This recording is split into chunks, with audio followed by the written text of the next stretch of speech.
All right, greetings, Facilitation Nation. Reine here, and it's been a few years since our last episode of Meeting Tips Radio, but today I'm happy to welcome you back to this special edition with Jo Nelson. I ran into Jo at the recent gathering in Omaha, and she was talking about her new book, Getting to the Bottom of Top, and I realized we never had Jo on Meeting Tips Radio, so it was time to do a special edition. Now, let me introduce Jo. Jo Nelson is an IAF certified professional facilitator and a certified top facilitator. Jo has nearly 50 years experience facilitating decision making and planning in organizations, groups, and communities in many cultures and many languages across the world. Jo's mission is to build bridges between people, and Jo's specialty is any group of human beings. Jo, that's my favorite, any group of human beings. I love that. Jo's background is she's the co-owner of ICA Associates Incorporated. She's a founding member of the International Association of Facilitators. She was inducted into the IAF Hall of Fame, and she also received the North American Impact Gold Awards for her facilitation work with one of her clients. She is the author of The Art of the Focus Conversations for Schools, 3rd edition, and she's the author of Getting to the Bottom of Top. Jo Nelson, welcome to Meeting Tips Radio. Hi, Reine. I'm glad to be here. Oh man, I'm really excited to have you here today. And Jo, as I mentioned, this is a special edition of Meeting Tips Radio. I'm not going to swear you in today, but I trust that you will promise to do your best to share tips and tools that'll help us. Uh-oh. I was not a Girl Scout, but I was a 4-H member, so yes, okay, I get it. Okay, so you promise to do your best to help us. Yeah. Perfect. And today I want to cover, I want to talk with you a little bit about your book, Getting to the Bottom of the Top, but I also want to learn a little bit more about your journey, both as a trainer and also in writing the book. And then I also hope that we can glean some lessons so that our listeners can learn how they can benefit from picking up a copy of the book. I know I read it, and I used your charting method, which I found in the book, and I need to go back and dig a little deeper, but it's an awesome book, and I highly recommend it. So with that said, Jo, why don't you start out by telling us what is Getting to the Bottom of Top? Well, there's a copy. That's what the physical copy of the book looks like. And the subtitle is Foundations of the Methodologies of the Technology of Participation. So what this book is the getting to the core understandings, that the magic, if you will, that makes top methods work. It is, my husband started doing research on this to discover the roots of where our methods were. We knew what they were, but we didn't know all the details of the underlying philosophy and how people put it into being. And Wayne did about 6 years of research on that. Wow. And then, unfortunately, he died suddenly of a heart attack just about 4 years ago. And so I determined to finish the book that he'd started. He had done the work on the underlying theory, which I was incapable of doing, and was actually the week before he died, he gave me a copy of chapter 3, and I read it and said, oh my God, I understand this for the first time. And I'd been using it for 45 years and couldn't really explain what the underlying philosophy was. The rest of the book is applications of that. So that was something that I've been working with for years, and that was relatively easy for me to finish. He had a skeleton of it and one chapter kind of mostly written, so that's where I worked. And then, of course, all of the editing that happens after that. So I've spent about 3 years on it. And Jo, that's one of the things that I loved about the book is you combined the history of the methods along with design and practical applications so that anybody could just pick up the book and use it. And I really liked your suggestion. I think it was in the foreword where you told the reader that we could you gave us permission to jump around the book and find what we need as opposed to read it as just a linear book. that was a suggestion of one of my colleagues who said, these first four chapters are really heavy. Don't you want to start with the applications? And I said, no, you can't really do the applications without the theory first. Mm-hmm. And so I just suggested that people start wherever it feels comfortable. Absolutely. And Joe, you also talked about the foundations and the theory, and one of the things that you said Wayne did a lot of work on was phenomenology. Yes. Can you just tell us a little bit? Because when I first picked up the book, I thought I was pretty familiar with top methods, but I really didn't know much about phenomenology. So what is that for? You knew more about phenomenology than you knew, of course. Oh, absolutely. Phenomenology is the study of thinking, of perception. There's another word that's a better word, but I can't think of it at the moment. And it's based on the understanding of the phenomenologists that from the early 20th century, mid 20th century, starting with Heidegger and Husserl and Sartre and Kierkegaard, with a bit of existentialism thrown in there as well. And in the early days of our work, we did training at first, and we had scholars that read Heidegger and Husserl. I admire them. That's not something I can do. And they extracted from that the basic underlying parts of phenomenology. Heidegger said something like, pay attention to what is. Right. So that's where the whole process starts, is being conscious of what is going on around you, and then being conscious and building on that in layers, and being aware of your reactions to what is, and then making extrapolations and interpretations of what is, and then finally deciding how to relate to it. So it's something that's very natural that we all do every day. I call it how we think clearly when we think clearly. Right. But it is not something that we have necessarily brought to consciousness. When we look at method work, they basically follow those underlying steps. In any culture, this is beyond culture. And what I love about that is that what I took out of that when I read it was it's really the foundation for the ORID and the focus conversation. And in fact, we have conflated the acronym ORID for objective, reflective, interpretive, decisional, and called it and used it to talk about the focus conversation method. In fact, ORID is the underlying thinking process. Focused conversation is one of the tools, one of the applied phenomenological tools that comes out of that underlying ORID understanding. Well, I love that. So what was fascinating for me is that I work at a place where we have now sent almost 500 people to top training, and we believe in the methods. We know that they work, and sometimes people in my organization call them Jedi mind tricks. They say, "Oh, you guys are using Jedi mind tricks." And now I have a new term. No, it's phenomenology, and it's rooted in psychology, and there's a reason why these Jedi mind tricks. It's philosophy.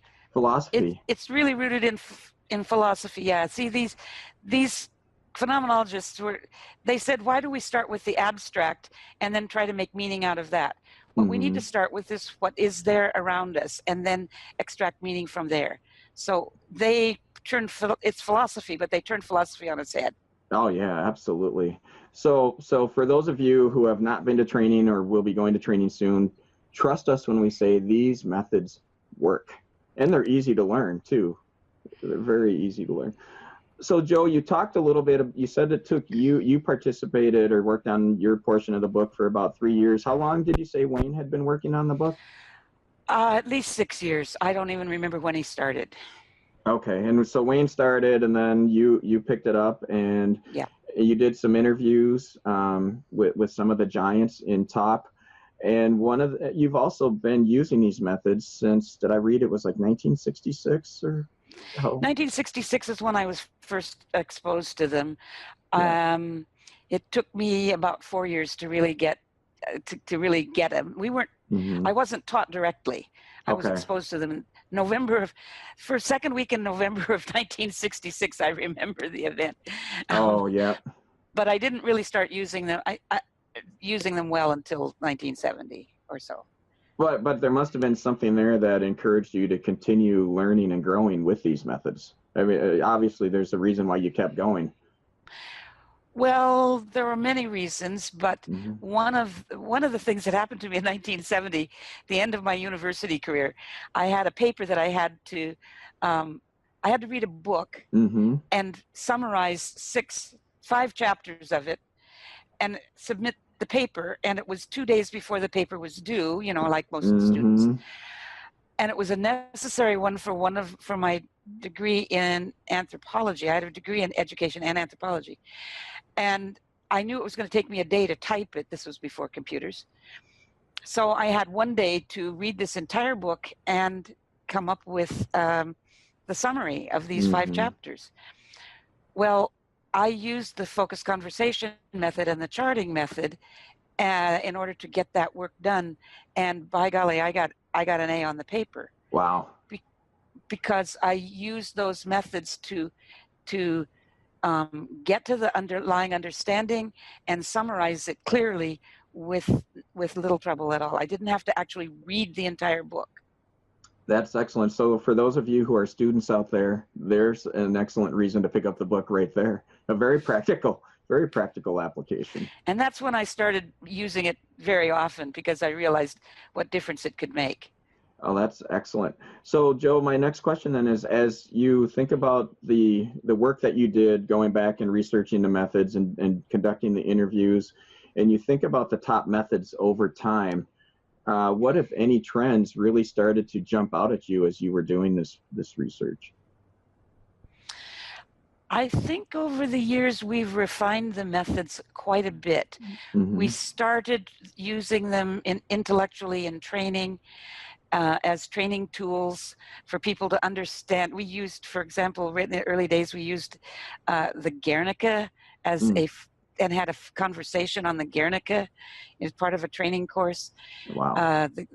Yeah, it was quite profound. And also a movie, whose name I can't think of right now. Joe? But over the years, as we worked in community development all over the world, we used these methods in villages with people who didn't have English, and the methods began to refine, get more clear. At early days, the consensus workshop method, we couldn't trust that people could do pattern thinking and gestalt the ideas. So we had very insightful people would sit at the front of the room and listen to the patterns as people brainstormed ideas, and then would suggest patterns. Mm-hmm. That works if you're really good at listening and you're really good at listening to the patterns that are in people's heads. But over the years, we began to realize that people can do their own pattern thinking, and they can come up with those patterns. And when they do, they belong to them. So and people like, I knew someone who is 6 feet tall guy, really both very thoughtful, very insightful, but also very trustworthy. And people would trust him to gestalt their ideas. Me, I was just a little woman, and I didn't have white hair at the time, and people didn't trust that I could see their patterns. And so I just relied on bringing people to bring their own ideas together. Well, that worked so well that worked its way into the method. We almost think it's heresy these days for the facilitator to say what the pattern they're hearing is. Right. Because the facilitator doesn't know how the group is thinking. They may think they do. They may see something, but they don't really know. So I think our trust of the group has improved. Mm-hmm. And we've refined little pieces in the method so that they work more smoothly. Right. I was working on the IAF methods library the other day, and a colleague had uploaded some instructions for how to do a consensus workshop method, and he had uploaded these 20 years ago, Mm-hmm. and they were much clunkier than the way we do it now. So we've learned how to refine these, still working with the underlying thinking processes. Absolutely. And one of the things you touched on there that really jumped out at me was you talked about the challenges for the facilitator to trust the group, which I see that a lot. But also what I would suggest for the newer facilitators is not only to trust the group, but also to learn to trust the methods. Because because if you, and I know for me, it was uncomfortable at first, but then when I started to see the results coming from the group, it had helped me to trust the group and the methods much more. Since the methods work with a normal human way of processing information, often the group will answer your next question before you ask it. That's true. And when you do, that I take that always as a compliment that my design was good. If the group's own thinking is following, is one step ahead of where I've. And then I compliment the group. Oh, so nice of you to answer my next question just before I ask it. Well, and I love that when I'm co-facilitating with someone who's just completed training and they're going through the focus conversation and somebody answers the next question and they get that look on their face like, Reine, what do I do now? They just answer, I didn't ask that question yet. It's like, trust the group, trust the methods, right? Follow. And that requires that the facilitator has in their mind the basic flow, the underlying flow, not just the specific questions they designed, but the underlying flow of thinking so they can follow, and then being aware of the group so that they can follow the group's thinking along that pattern. Now, if the group comes up with something that's way, they jump to decisional level or something way in the wrong place, then it allows you to say, ooh, I'll ask that question later, hold that, but I would like to ask this question. So you're allowing the flow to happen so that the underlying interpretations and decisions can be deeper. Absolutely. And Joe, you talked about some of the trends that have jumped out at you over time. Have there been any areas where you felt like there was either confusion or concern regarding the methods that you can talk about today? Well, one place, and I was really, I have really struggled with this with seeing that people use the reflective level, which is the second level, and the major question that people often used to ask if they had just the early training and not in-depth training was, how does this make you feel? Which is the worst possible question to ask, at least in Western society, because we are afraid to answer out loud a feeling word, and you don't get much information. So, asking people which part of this was exciting and which part of this was scary is much better. You get much more information that's useful for interpretation. And I noticed this in the last gathering in Omaha, that more people were designing much better questions at the reflective level, associations, images, things that trigger, so that, and being conscious of that is really helpful. Absolutely. And it's funny that you mentioned that, because I once was a participant in a workshop where the facilitator was doing the World Cafe, and it was with a group of IT professionals. Yes. And they used their version of the ORID, for the World Cafe. And one of the areas in the room with the big white sheet on the wall was, how does this make you feel? And there was nothing on that sheet of paper. But if they had said, what is a previous memory that's triggered by this situation? Or what does this remind you of in your own experience? They would have had rich things that would have deeply impacted how people interpreted what was going on. And understood each other much better. And we were fortunate. Oh, go ahead. I have a story about IT professionals if you'd like it. I would love it. I'm not sure if it's in the book or not, but it's one of my stories.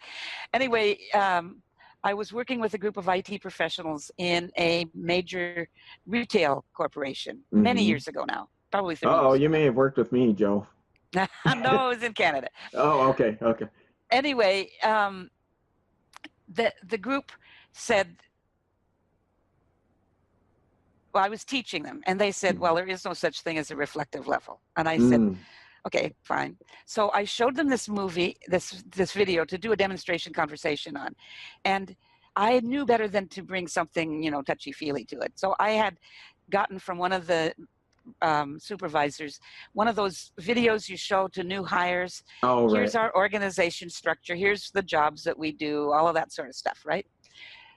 So I played the video, and as the video is playing, people start squirming in their chairs and elbowing each other. Somebody gets up and paces up and down the back of the room. So when we got to the conversation, I said, well, what words or phrases did you hear? What images did you see in the video? What made you uncomfortable? Oh, there you go. Oh, they said, all those people that are in the video, they used to work here and we downsized and they were fired. So I said, okay, so what's the meaning of this video for you? Oh, they said, well, the meaning is my job is insecure and I'm going to work really hard to make sure that people understand how valuable I am. Oh, yeah. So I pointed out to them that their interpretation was mostly based on their associations with the video, Right. not with the data itself, but with their associations. Oh, they said, well, it does exist, but don't you dare ask us how did it make you feel? And I said, I didn't, did I? I said, which part of this made you uncomfortable? Oh, they said, we get it. It's possible. And so, Joe, you talked about that at the reflective level. For the newbies that are out there, then would your advice be if you get stuck going through the ORID to go deeper or to have some other questions, or what advice would you give to those newer facilitators who might get stuck as they're going through the ORID? Well, first is design very carefully and design more questions than you will need and really think of how you're going to ask those questions. Yes. The second one is never skip ahead, but you can always go skip back if you need to. Oh, excellent. So the other part of that story is that the same week I had a group of radical feminists in a major conference that nearly disintegrated. And at the end of it, there were 15 facilitators around the room of 300 people. I was kind of cowering behind the podium at the front. This is one of the advantages of being 5 feet tall. But afterward, we were reflecting on it. And of course, I was using ORID to reflect on a focused conversation, to reflect on what happened. And so I asked them what happened. They said, that's irrelevant.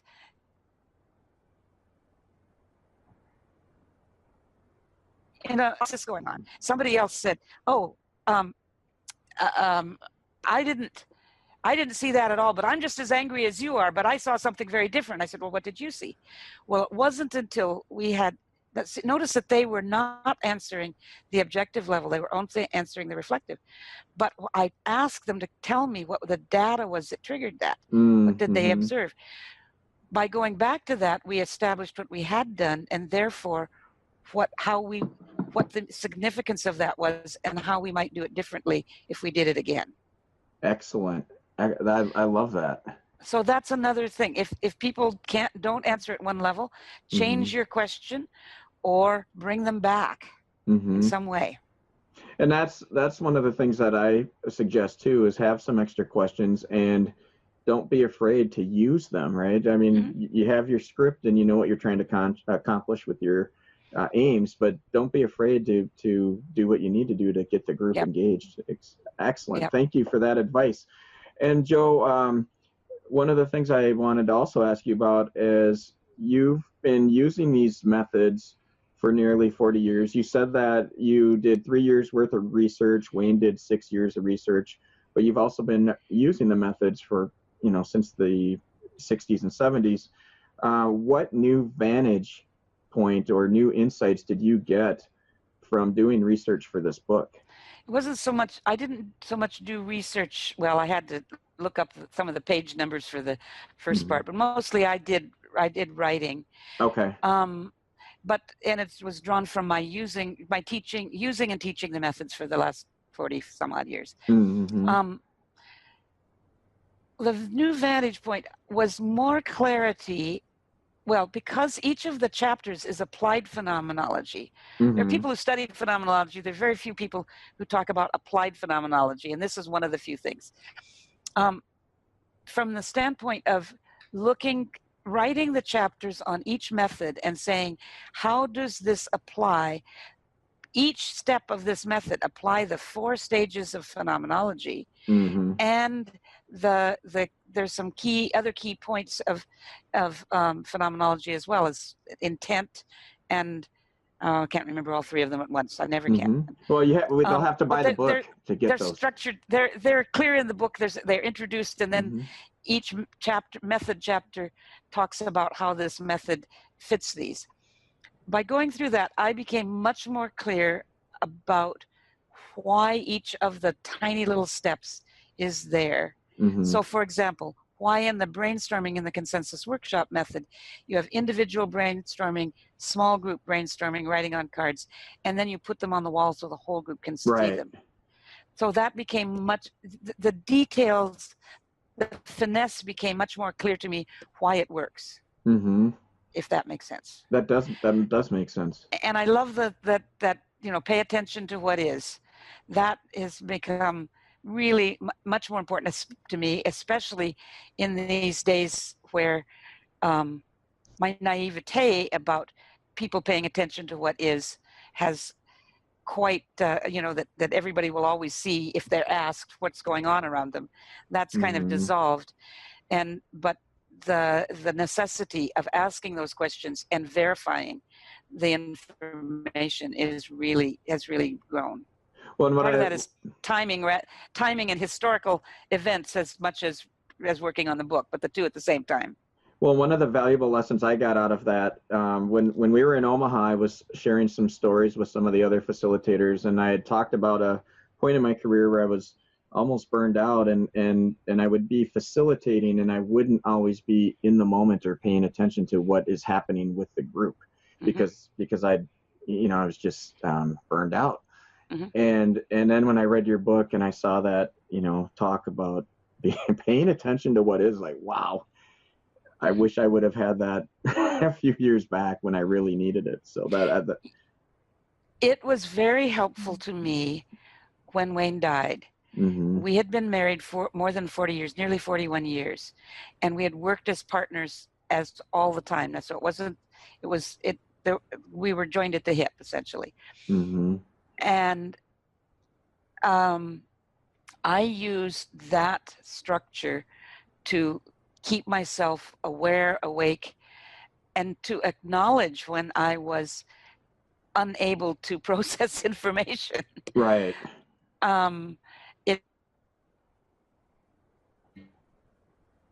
It acknowledge the pain, look for what significance was there, and make decisions. Absolutely. And what I want to do now is, you talked a little bit about how this has helped you personally, but one of the stories that you shared in the book that I really loved was the story about the group of young kids and Little Miss Muffet, and you were talking about how the methods can work with people of all ages, and that's one of the questions I always get. Oh yeah, that might work in government, or that might work for a nonprofit, but does it work in corporate America? Which we'll get to in a minute, but you also showed how it can work across people of all ages. And can you just share with us the Little Miss Muffet story? Do you remember that one? I do. I think it's in the chapter about the focused conversation method. Yes. Well, I was about 20-something, 23, really young, and full of a lot of chutzpah.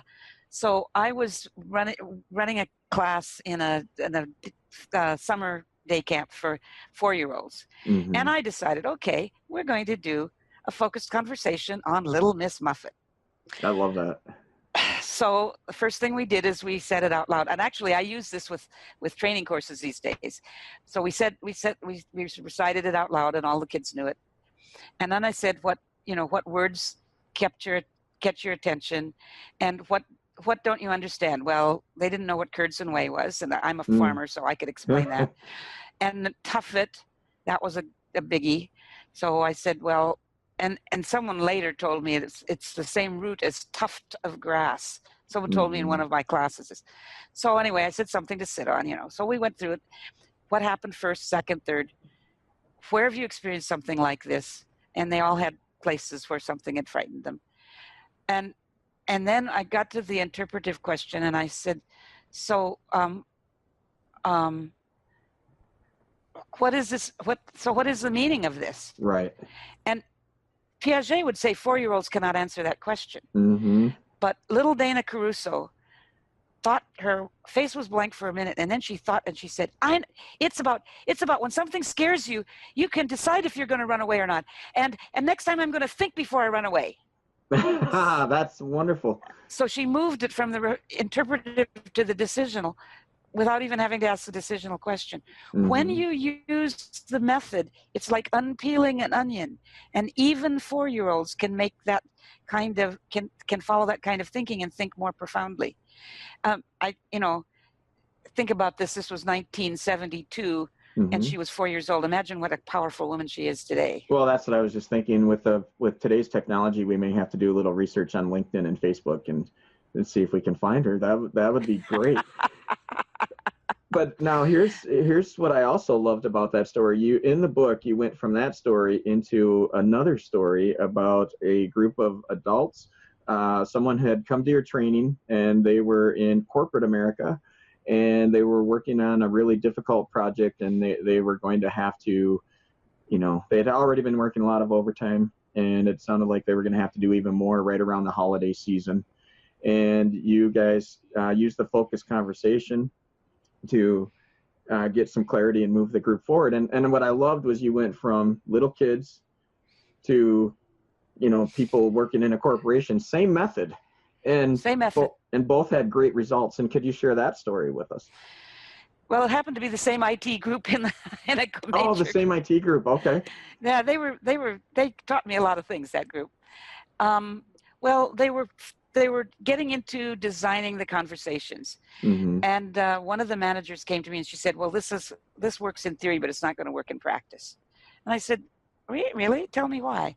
She said, oh, well, the situation is this. We had this giant project that had to be done. She said it took all of our extra time. We had to cancel all our holidays.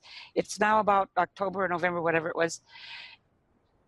She said, we finished the project on time. We handed it in triumphantly, and they landed us with another huge project that has to be done by the end of fiscal year. Mm-hmm. Everybody has rescheduled all of their holidays and even cruises, things like that, things that are booked.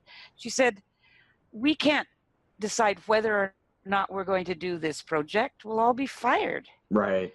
And you could see how that was related to their response to that other video. Mm-hmm. So I said, well, does the mandate say that you have to cancel all your holidays? No, it doesn't say that. It just says we have to have this result done. I said, okay, so start with the concrete beginning point, the tangible beginning point of the memo itself. What does this memo say? And then ask what words do you see on the memo?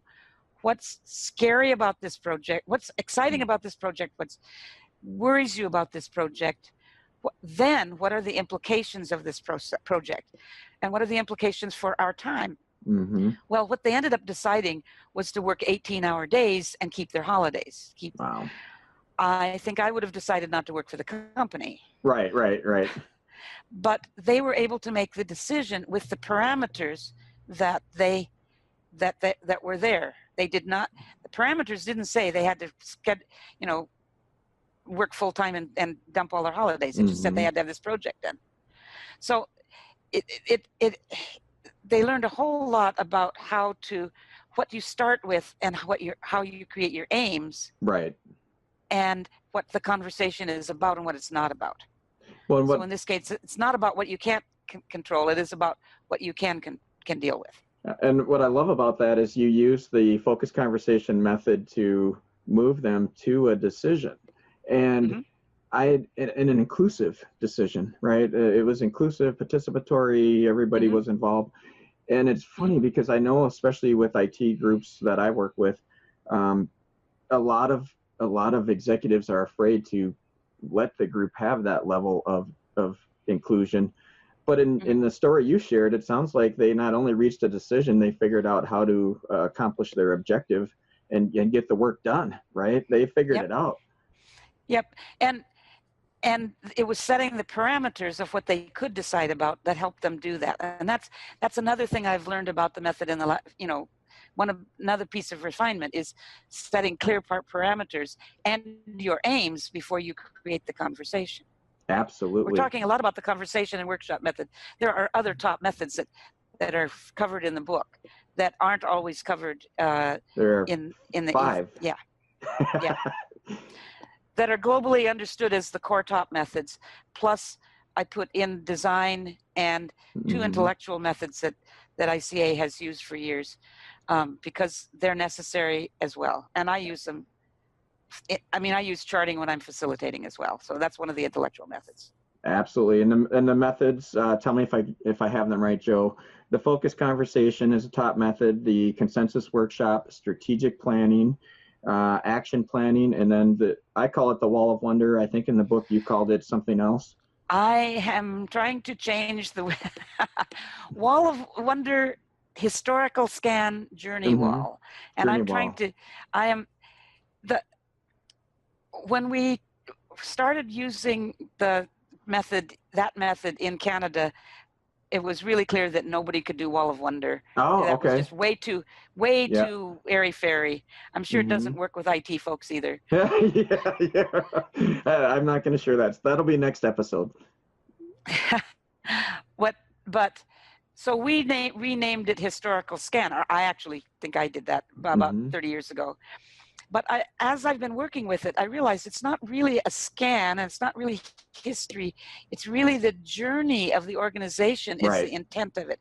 So I am trying to change our global understanding of that to journey wall. And I love it. I got a lot of ahas from top facilitators in the U.S. as well. So I think maybe it will be successful. It encapsulates the intent of the process. As well as the fact that it's on a wall. Absolutely. Okay, so Joe, I would like you to hold up the book for those who may be joining us late. We are speaking with Joe Nelson, and I don't have it on the. I'm holding up my phone, Joe, because you have the physical copy of the book. But with today's technology, I was able to go out to Amazon, get the book, download it in 30 seconds, and start reading it right away. As an ebook, yep. And so there are a lot of ways to get this book, and highly suggest it. Now what I'd like to do, Joe, is I'd like to cover 3 quick scenarios, and then we'll tell people where they can pick up the book and any parting device. But first I'd like to ask for the trainer or facilitator who's been using top methods for several years. What would you like them to get from this book, or why do you recommend they pick up a copy of this book? Well, there's 2 pieces for them. One is that there is more detail on the process and why each process works. That's helpful. The second is, if people talk a lot about adapting, and if you adapt a set of methods without understanding the core, you're not really adapting those methods.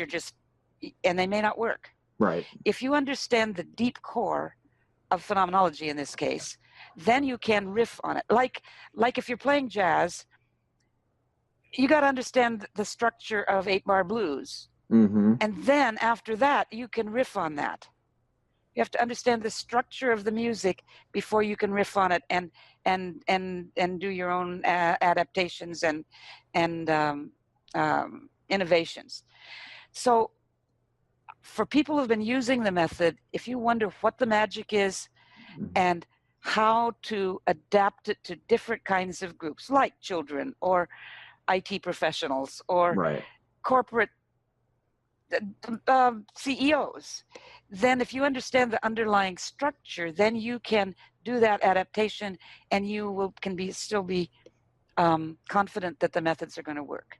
I love that. So actually, you're not discouraging people from adopting the methods to meet their needs. You're just helping them gain a deeper understanding so that it's easier for them to adapt if necessary. And so it's within the understanding. It's not doing something else. It is actually adding insight inside this with the core structure there.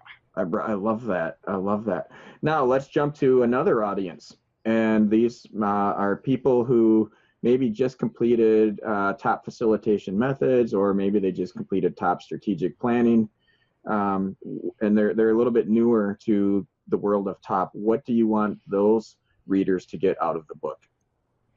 Well, it's in some ways it's the same thing, Mm-hmm. but to see the methods spelled out and why they work. Yeah. I think for them, perhaps, I mean, depends on your interest. Mm-hmm. If your interest is in application, then look at the application, and it's going to go Right. deeper than your basic course. We are going to give this book out as a part of our advanced facilitator program, the art and science course, where we touch all of these things deeply. Mm-hmm. We're going to give it out for people, and some of those people have just had a couple of courses before that. Awesome. So go ahead, Joe.